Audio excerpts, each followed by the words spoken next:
Good morning students. Today we will continue the chapter number 1 of history. Today's our topic is region and empire. Region means क्षेत्र and empire means साम्राज्य. Means किस क्षेत्र में किस साम्राज्य का rule था. Large states like those of Cholas chapter 2, Tughlaq chapter 3 और Mughal chapter 4 encompassed many regions. Medieval India में medieval time में खूब सारे स्टेट्स थे जो चोल डायनेस्टी के अंडर में थे, जिनके बारे में हम चैप्टर नंबर 2 में पढ़ेंगे.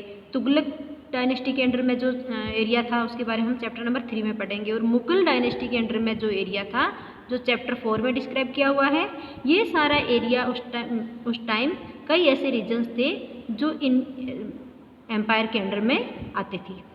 ये Sanskrit prashasti see chapter 2 for an example of a prashasti praising the Delhi Sultan Ghiyasuddin Balban explained that he was the ruler of a vast empire that stretched from Bengal in the east of Ghazni in Afghanistan in the west and included all of South India's Dravid people of different religion, God, Andhra, Kerala, Karnataka, Maharashtra and Gujarat apparently flowed before his armies. एक हमें संस्कृत प्रशस्ति मिलती है. Students, प्रशस्ति means होता है वह अभिलेख, वह इंस्क्रिप्शन जो किसी की प्रशंसा में लिखा हुआ है. तो एक प्रशस्ति मिलती है संस्कृत. प्रेस द दिल्ली सुल्तान गयासुद्दीन बलबन. और ये प्रशस्ति किसकी प्रेसिंग में है? प्रेसिंग का मतलब होता है तारीफ. किसकी तारीफ या किसकी प्रशंसा में है? गियासुद्दीन बलबन की प्रशंसा में एक प्रशस्ति मिलती है. उसमें ये एक्सप्लेन किया हुआ है कि he was the ruler of vast empire. वो बहुत बड़े एरिया का रूलर था और उसका जो एरिया था वो कहाँ तक था? स्ट्रेच फ्रॉम बंगाल, यानी बंगाल से स्टार्ट होके end in the east of Ghazni, यानी ईस्ट में, in the east of Ghazni in Afghanistan, in the west and included all of south India. उसका ईस्ट में बंगाल से लेके वेस्ट में अफगानिस्तान में जो गजनी है, गजनी तक फैला हुआ था उसका एरिया. और साउथ इंडिया भी उसके एरिया में इंक्लूड था. पीपल ऑफ डिफरेंट रीजन्स, अलग अलग एरिया के लोग जो थे उसके अंडर में थे. कौन से? गौड़, आंध्र, केरला, कर्नाटका, महाराष्ट्र एंड गुजरात. ये सारा एरिया उसके कंट्रोल में था. इवन यहाँ के लोग उस स्पष्ट रूप से उसकी आर्मी के आगे डर गए या भाग गए या उनकी अधीनता स्वीकार कर ली. स्टूडेंट्स, यहाँ आपको इंडिया का मैप दिखाई दे रहा है. इस मैप में क्या डिस्क्राइब किया हुआ है? Province of the Delhi Sultanate during Mohammad Tughlaq region according to the Egyptian sources Masalik al-Absar and Mamalik al-Amsar of the Shihabuddin Umri. ये इन इतिहासकारों के अकॉर्डिंग जो मोहम्मद तुगलक डायनेस्टी का जो राजा था मोहम्मद तुगलक, उसके टाइम में इंडिया में इतना एरिया उनके अंडर में था. मीन्स ये प्रोविंसेस दिए हुए. प्रोविंसेस का मतलब होता है राज्य. ये वो राज्य दिखाए गए हैं जो मोहम्मद तुगलक के टाइम में तुगलक डायनेस्टी के अंडर थे. Historian regard these and exaggerated claim of conquest. जो इतिहासकार है वो विजेता, जो जीत होती है उनकी, जो जीत का उनका दावा किया जाता है, उनको बढ़ा चढ़ा के दिखाते हैं. कई बार तो जो इतिहासकार जो होते हैं, जो उनकी प्रशस्ति में बातें लिखते हैं, वो रूलर की जो विजय होती है उनको बढ़ा चढ़ा कर दिखाते हैं. At the same time, they try to understand why rulers kept claiming to have control over different part of the subcontinent. और उसी समय वो ये जानने की भी कोशिश करते हैं कि जो रूलर्स तो होते थे वो अलग अलग पार्ट में अपनी जीत या फिर अपना कंट्रोल क्यों रखना चाहते थे. देखिए यहाँ पे एक इंस्क्रिप्शन मिलता है हमें अमीर खुसरो द्वारा लिखा हुआ. Language and region. उन्होंने लैंग्वेज और रीजन के बारे में क्या लिखा है? इन 1318 the poet Amir Khusro noted that there was a different language in every region of this land. 1318 में अमीर खुसरो ने नोट किया कि यहाँ अलग अलग एरिया में अलग अलग टाइप की लैंग्वेज बोली जाती थी. Sindhi, Lahori, Kashmiri, Dvarasamudri in southern Karnataka, Telangani in Andhra Pradesh, Gurjari in Gujarat, Malabari in Tamil Nadu, Gauri in Bengal, Awadhi in eastern Uttar Pradesh and Hindavi in the area around Delhi. Means ये अलग अलग लैंग्वेज अलग अलग एरियाज में बोली जाती थी। Amir Khusro went on to explain that the contrast of these language there was Sanskrit which did not belong to any region. Amir Khusro ने ये भी एक्सप्लेन किया कि इनके विपरीत इसके विपरीत संस्कृत किसी भी एरिया की लोकल लैंग्वेज नहीं थी। मीन्स ये लोकल लैंग्वेज थी जो लोग बोलते थे, बट संस्कृत उस टाइम लोकल लैंग्वेज नहीं थी। It was an old language and common people do not know it, only the ब्राह्मण डू। ये एक ओल्ड लैंग्वेज थी और कॉमन जो पीपल थे, ऑर्डिनरी पीपल संस्कृत नहीं जानते थे। ओनली जो ब्राह्मण होते थे, जो पढ़ा लिखा वर्ग होता था, वो ही संस्कृत को जानता था। By 700, many regions already possessed distinct geographical dimensions and their own language and cultural characteristics.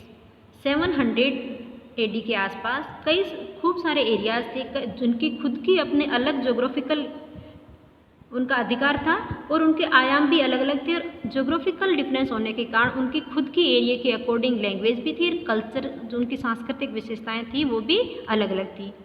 You will learn more about these in chapter number 9. हम chapter number 9 में इसके बारे में डिटेल में पढ़ेंगे।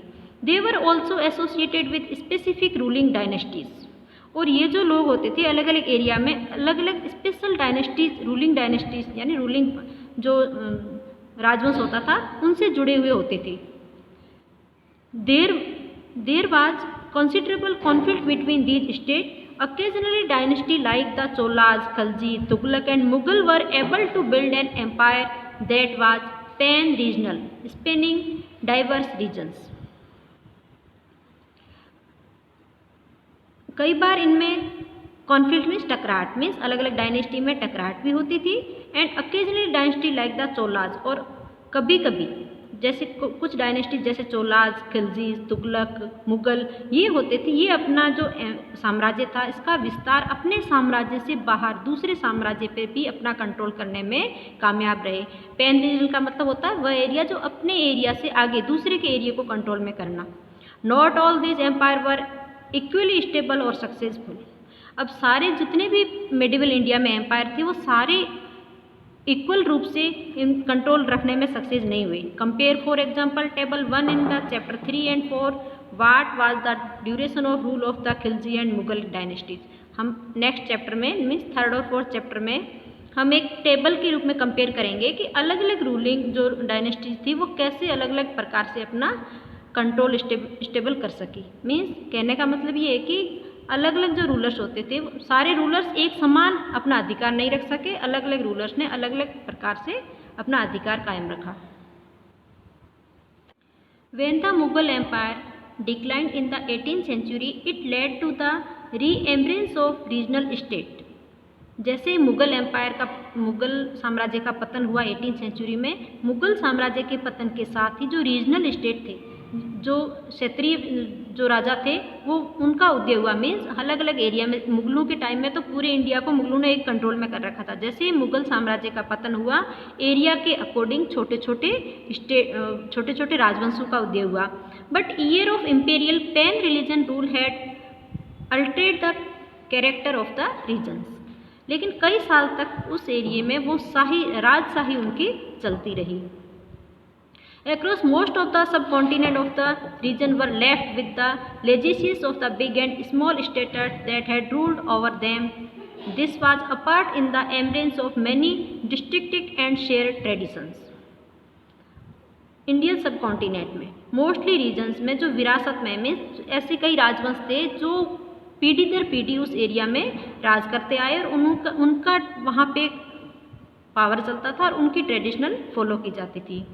In the realm of the governments, the management of the economy, allied culture and language, even उनका उस area में उनका शासन भी था। Management of the economy means उस एरिया की इकोनॉमी भी उनके कंट्रोल में थी। And allied culture and language, और कल्चर संस्कृति और लैंग्वेज भी। Through the thousands year between 700 and 1750 the character of the different region did not grow in isolations. इस मिडिवल पीरियड में इन थाउजेंड्स ईयर में character of the different region did not grow in isolation means इनमें अलगाव का भाव पैदा नहीं हुआ, मीन्स अलग होने का भाव कभी पैदा नहीं हुआ। These regions felt the impact of the large pan region force and integration without ever quick losing their distinctiveness।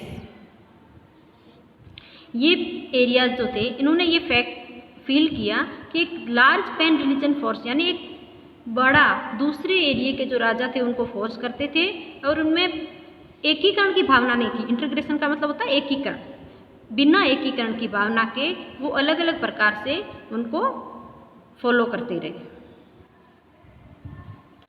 Okay students, thanks.